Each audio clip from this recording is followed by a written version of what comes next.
Hi, എല്ലാവർക്കും നമസ്കാരം. ഇന്ന് നമ്മളിവിടെ ഉണ്ടാക്കാൻ പോകുന്ന പപ്പട ബോളിയാണ്.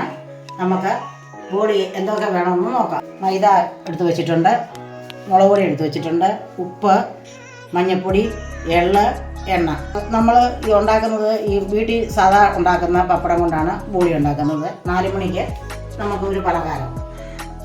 നമുക്ക് വെളിയിൽ നിന്നൊക്കെ മേടിക്കാതെ വീട്ടിൽ നിന്ന് വലിയ പപ്പടം കൊണ്ടല്ല ഞാനിപ്പോൾ ഉണ്ടാക്കുന്നത്, നമ്മൾ സാധാ പപ്പടം കൊണ്ടാണ്. ഈ മൈദാപ്പൊടി നമുക്ക് ഇതിനകത്തോട്ട് ഇടാം. ഇതിനൊരു 4 തവി, ചെറുതായതുകൊണ്ട് 4 തവി. ഇതിനകത്തോട്ട് നമുക്കൊരു സ്വല്പം മുളക് പൊടി മതി നിറം കിട്ടാൻ. പിന്നെ സ്വല്പം മഞ്ഞൾപ്പൊടി, പിന്നെ പാകത്തിന് ഉപ്പ്. മൈദായും കൊണ്ട് ഉണ്ടാക്കുന്നതെന്ന് വെച്ചാൽ ചിലർ അരിപ്പൊടി ഇടും, അതിൻ്റെ കൂടെ അരിപ്പൊടിയും കൊണ്ട് നമുക്ക് അരിപ്പൊടിയും കൊണ്ട് നമുക്ക് ഉണ്ടാക്കാം. അരിപ്പൊടിയും മൈദായും കൂടി ഇട്ടുണ്ടാക്കാം. ഞാനിപ്പോൾ മൈദ തന്നെ ഇട്ടാണ് ഉണ്ടാക്കുന്നത്. ഇനി വെള്ളം ഒഴിക്കാം.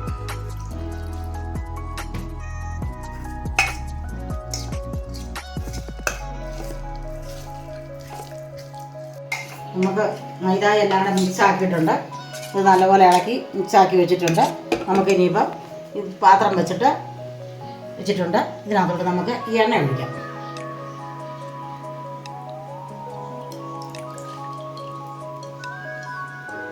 എണ്ണ ചൂടായി. ഇനി നമുക്ക് ഈ മാവിനകത്തോട്ട് മുക്കി ഇത് നമുക്കങ്ങോട്ട് ഇടാം.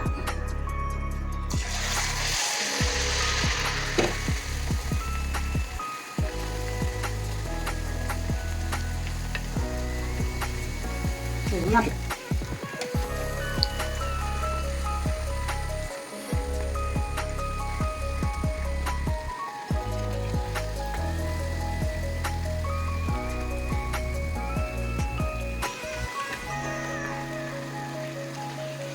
നമുക്കിത് കോരി ഇടാം.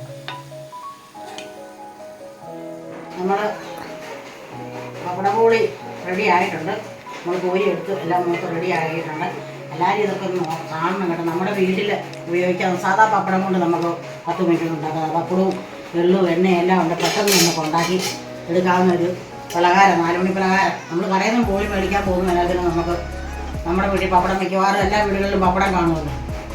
അപ്പോൾ നമുക്ക് 4 മണിയാകുമ്പോഴത്തേന് ഇതൊന്നും ഉണ്ടാക്കാം. പെട്ടെന്ന് ഉണ്ടാക്കിയെടുക്കാവുന്ന ഒരു പലഹാരമാണ് പപ്പട ബോളി. നമ്മുടെ വീട്ടിൽ നമ്മൾ ഉപയോഗിക്കാൻ മേടിക്കുന്ന പപ്പടം മതിയില്ല, പ്രത്യേകിച്ച് പപ്പടം വേണ്ട. അതുകൊണ്ട് നിങ്ങളെല്ലാവരും ഇത് ഉണ്ടാക്കണം. ഇതുണ്ടാക്കി ഒന്ന് ട്രൈ ചെയ്ത് നോക്കാം. ഇത് ഞങ്ങൾ ഉണ്ടാക്കിയ പോലെ തന്നെയാണോ ഇതെല്ലാം നോക്കിയിട്ടൊന്ന് കാണാം. എന്നിട്ട് ഉണ്ടാക്കിയിട്ട് പറയാം. അഭിപ്രായം എല്ലാവരുടെയും ഞങ്ങൾക്ക് കേൾക്കാൻ സന്തോഷമുണ്ട് കേൾക്കുന്നതിൽ. നിങ്ങൾ എന്തെങ്കിലും ഇതിനകത്ത് അഭിപ്രായ വ്യത്യാസം ഉണ്ടെങ്കിൽ നിങ്ങളൊന്ന് പറയണം. പിന്നെ എല്ലാവരും ഇത് കാണണം, ട്രൈ ചെയ്യണം, ലൈക്ക് ചെയ്യണം, സബ്സ്ക്രൈബ് ചെയ്യണം.